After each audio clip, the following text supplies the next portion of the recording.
السلام علیکم ورحمۃ اللہ وبرکاتہ۔ اعوذ باللہ من الشیطان الرجیم، بسم اللہ الرحمن الرحیم۔ محترم سامعین، رسول اکرم صلی اللہ علیہ وسلم نے فرمایا، ابلیس کا تخت پانی پر ہے، وہاں سے وہ اپنے لشکر روانہ کرتا ہے۔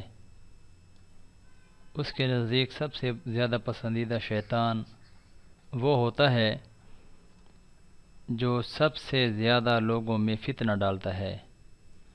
اس کے لشکر میں سے ایک آ کر کہتا ہے، میں نے ایسا ایسا کیا ہے۔ وہ سردار کہتا ہے، تم نے تو کچھ بھی نہیں کیا۔ پھر ان میں سے ایک آ کر کہتا ہے، میں نے ایک میاں بیوی کے درمیان جھگڑا کرا دیا۔ وہ اس کو اپنے قریب کر کے کہتا ہے، ہاں تم نے بہت اچھا کام کیا ہے، اور اس کو گلے لگا لیتا ہے۔ مسلم شریف کے اندر موجود ہے۔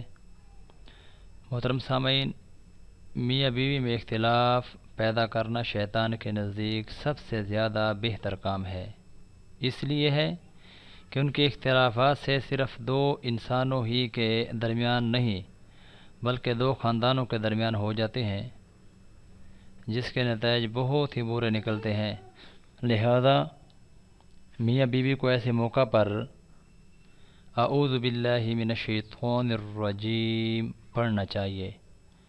محترم سامعین، میں دعا کرتا ہوں کہ اللہ رب العزت جتنے بھی ہمارے شادی شدہ بہن بھائی ہیں ان کو آپس کے اختلاف سے بچنے کی توفیق عطا فرمائے اور شیطان کے شر سے محفوظ فرمائے۔ اللہ ہم سب کا حامی و ناصر ہو۔